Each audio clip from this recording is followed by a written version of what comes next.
We've all heard that CO2 is a greenhouse gas, trapping heat and warming our world.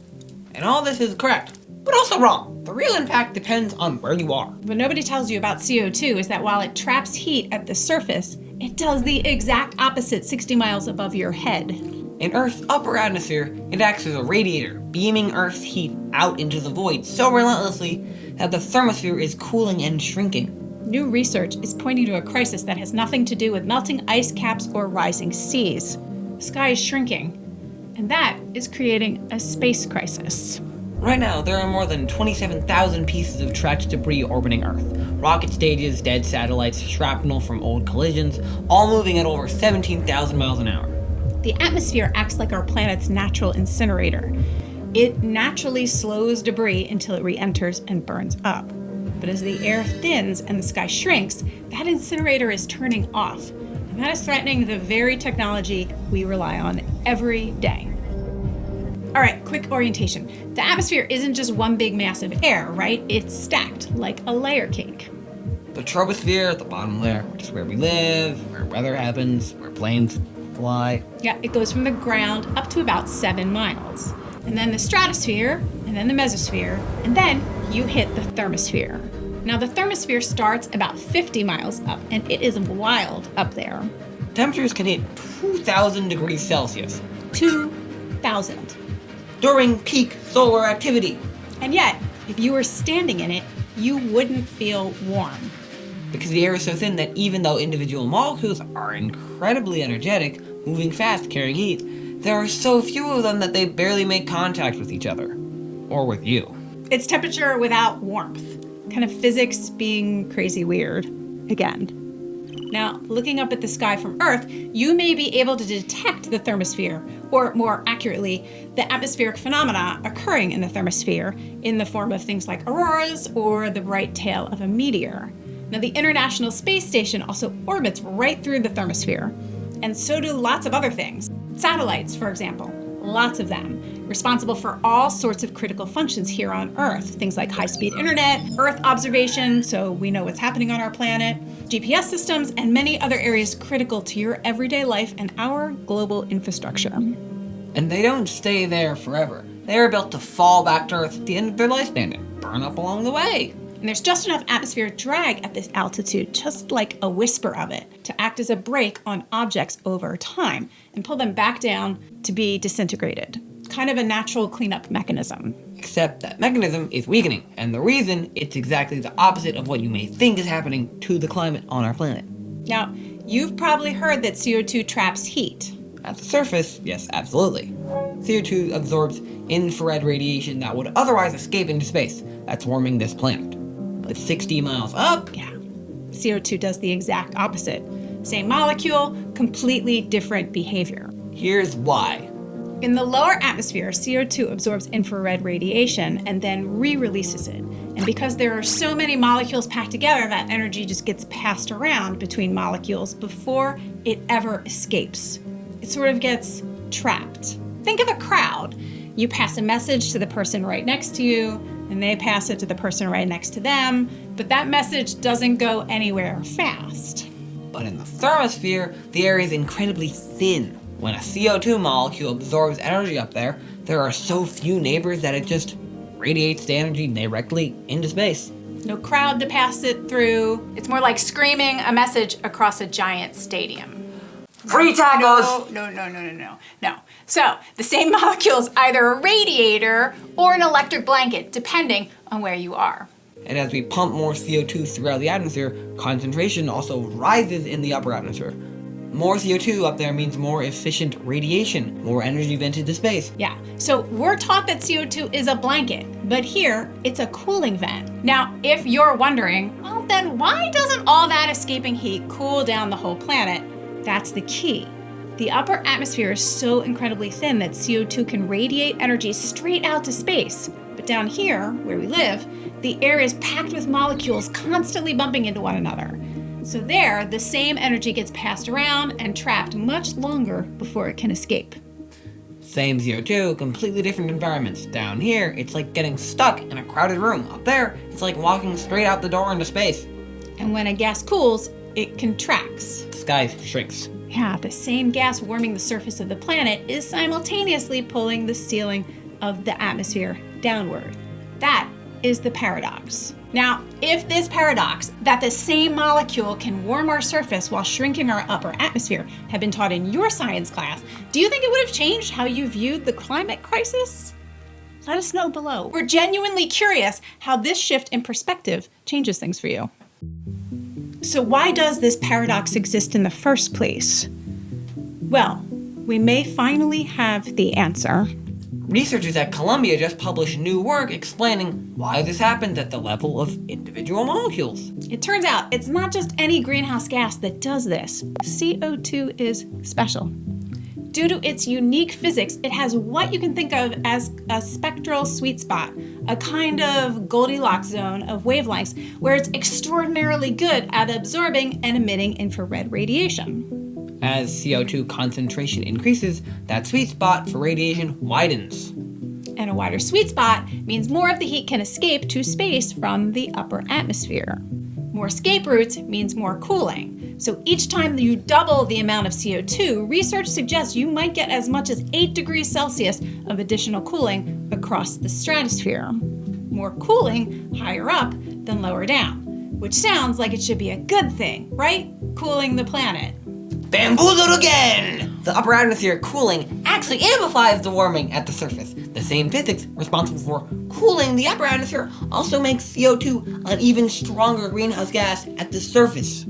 Same CO2 cools the upper atmosphere, and by cooling the upper atmosphere, it opens a bigger window for the surface to radiate heat to space.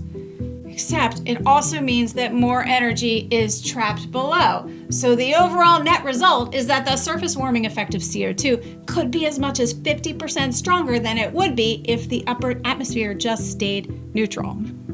It's the paradox within the paradox. The same physics making the sky smaller are also making the surface warmer. Now, you might be thinking, okay, fascinating physics. But why does the sky shrinking actually matter in a practical way for my everyday life? And let me tell you, it really, really matters for you personally, for all of us.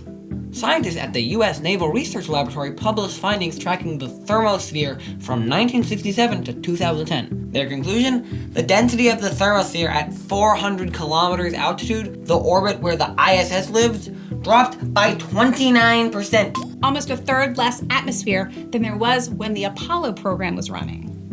And that was just throughout 2010, but the trend has continued. There is a natural variable here, right? Solar cycles. The sun pulses roughly every 11 years. At solar maximum, the thermosphere heats up and expands. At solar minimum, it contracts. This is a phenomenon we've known about for decades. But scientists noticed that the recent solar minimums have been cooler and lower than historical baselines would predict, more than solar cycles alone can explain.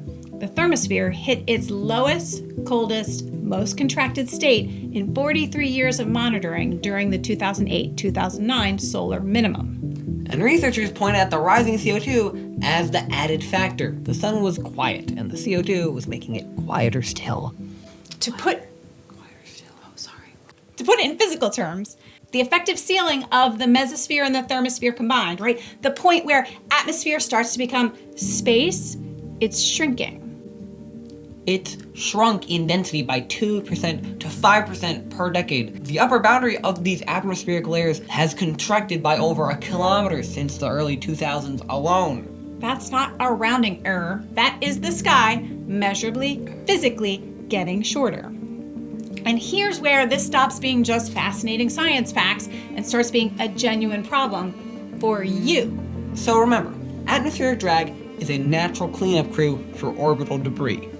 Objects in low Earth orbit, they brush against the outer edge of the atmosphere very slowly, but over months and years, that friction pulls them down. Eventually, they fall, burn up, on re-entry, gone. But if the atmosphere contracts, if that outer edge pulls back, the drag weakens. So objects that should stay in decay, say 25 years, now take 50. Objects that should take 50 now take a century. That could be good news for satellite operators. They should stay operational longer before falling back to Earth. The problem is crowding. Right now, there's nearly 15,000 operating satellites in orbit. Things are getting a bit tight up there very quickly.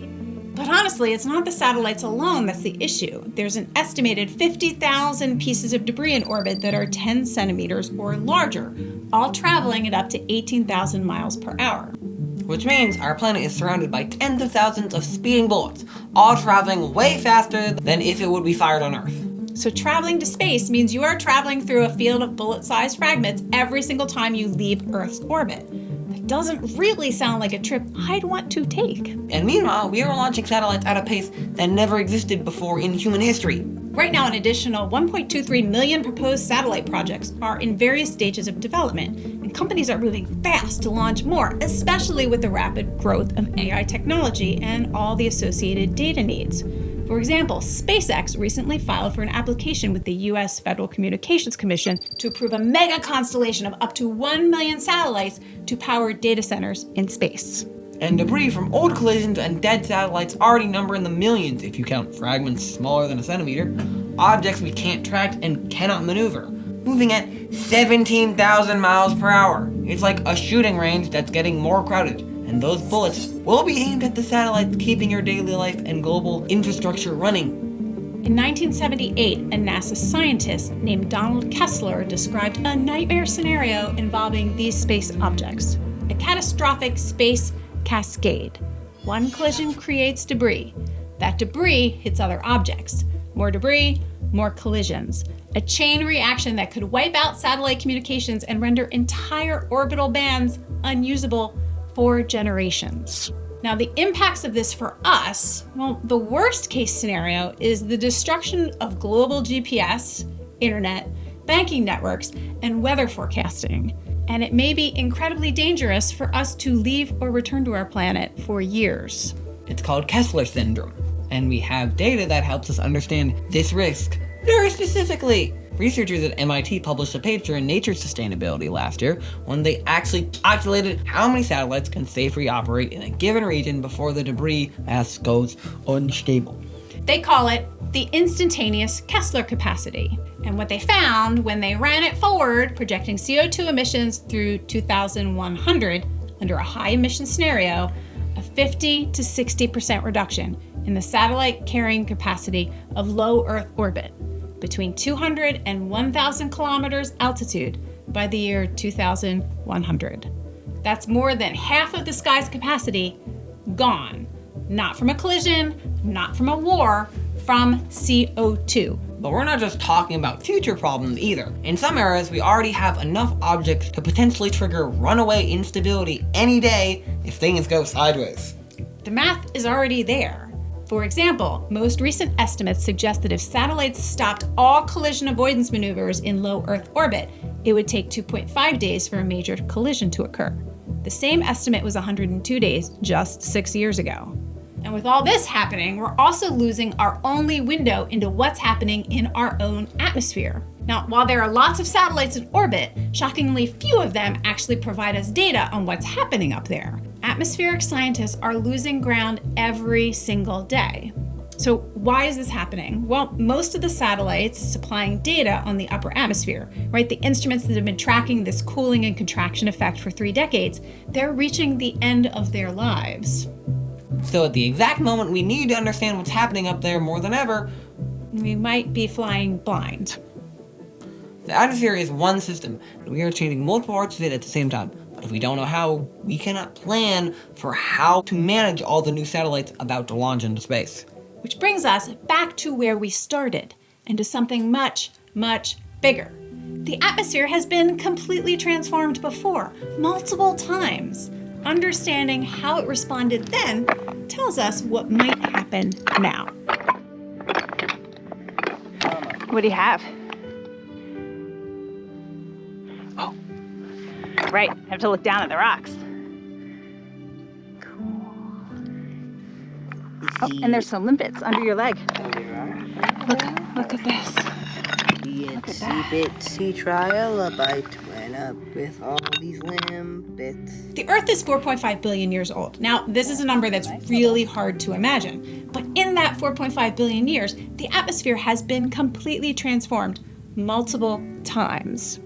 Early Earth had almost no oxygen. Then came the Great Oxidation Event, cyanobacteria pumping oxygen for hundreds of millions of years. Then snowball Earth, the whole planet locked in ice.